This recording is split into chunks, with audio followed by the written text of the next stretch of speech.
sobota 27. listopadu a právě se koná pravidelná měsíční burza v Davidské vysokoškolské menze. Tuto burzu organizuje klub sběratel kuriosit, organizace, která mimo jiné sdružuje i sběratele pohlednic.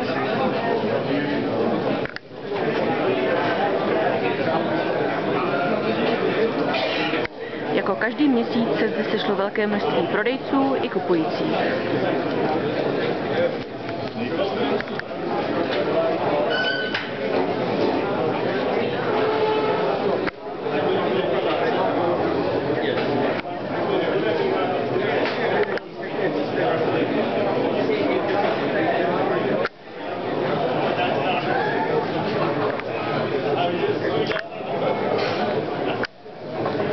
Většina prodejců má pohlednice rozdělené podle bývalých okresů, krajů, měst, městeček.